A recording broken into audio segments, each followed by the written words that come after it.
Então volta com mais, Cláudio Rezende. Aí sobre críticas insistentes que são feitas, principalmente em redes sociais, né? O presidente falou que chega para ele porque ele não tem rede social, mas contra os 4 R's nesse momento no Atlético. Ele citou, pegamos o clube com quase 200 milhões de dívidas na FIFA. Nesses meses, só Deus sabe a dificuldade de se manter o clube de pé.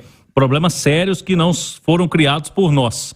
Palavras do presidente. Ele falou o seguinte, o Ricardo Guimarães e o Rubens Menin, eles têm 600 milhões como avalistas da dívida aqui dentro, né, do Atlético, ele fala, e dinheiro dentro do clube, 300 milhões. Ele falou que é muito fácil. Quem está criticando, então coloca um pouco uma grana lá e pega o clube, e toca o clube, porque segundo ele, essas críticas são muito injustas e o Atlético vem tendo um problema aí de dívida muito tempo atrás e não dá para crucificar os 4 S. Falou que é uma má vontade, é uma sacanagem. Ô Cláudio, o Everton usa a expressão dourar a pílula, né? Nós não estamos aqui para isso, não sou advogado de ninguém, mas eu vou dizer uma coisa aqui.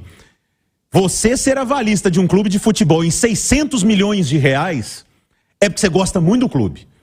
É porque você gosta muito do clube. E porque você tem muita condição. Porque o Paulo Nobre fez isso e o Palmeiras está onde? A Leila fez isso e o Palmeiras está onde? Então, alguns poucos clubes se dão ao luxo de terem torcedores desse tipo. O Soares está no Grêmio porque tem um cara do arroz lá, o rei do arroz que está bancando. O que o Pedrinho BH significa para o Cruzeiro são essas pessoas. Fazem o planejamento todo certo? Não, ninguém faz. Existem erros, equívocos, correção de rota. Agora, eu só acho que ingratidão é uma coisa muito feia, cara. E numa boa, eu não sabia que o número era esse.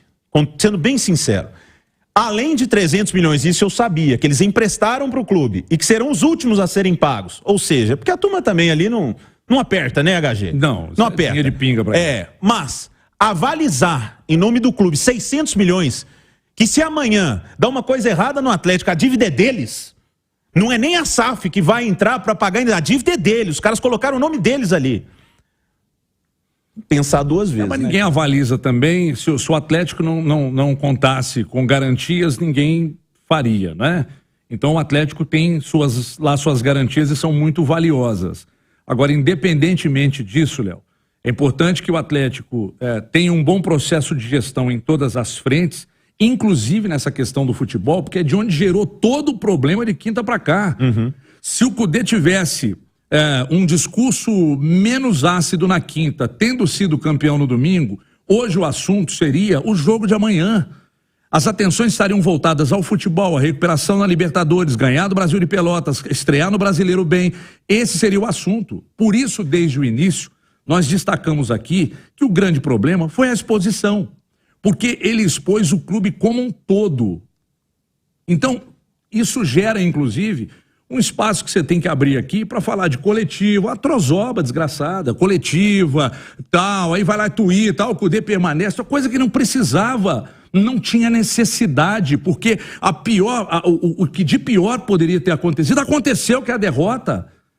Então, depois da derrota, que já era um problema muito grande, o problema ficou muito maior. Isso é má administração de todo o processo, que começa com o Cudê, começou com o Cudê, e depois a direção foi em cima do argumento dele, fez o aditivo, não assinou, vai ter que permanecer contra a vontade de todos. Então, eu acho necessário que haja um alinhamento entre todos lá do Atlético, para que isso não ocupe o espaço que poderia ter, de repente, ser dado ao futebol. Sabe, é chato isso, tem uma semana que tá só nesse assunto. E outra, o Atlético tem que trabalhar muito bem lá dentro para o Cudê não virar um Vitor Pereira do Atlético. Ficar aí, o clima ficar mais pesado, começam a vir maus resultados e o time vai segurando ele por causa da multa. Foi o que aconteceu com o Vitor Pereira no claro Flamengo. Que foi. Isso aconteceu. Então que o Cudê não se transforme num Vitor Pereira. Aí depende muito dele, do trabalho dele, do grupo dele, da gestão dele, dos resultados, para dar uma apaziguada e virar a página.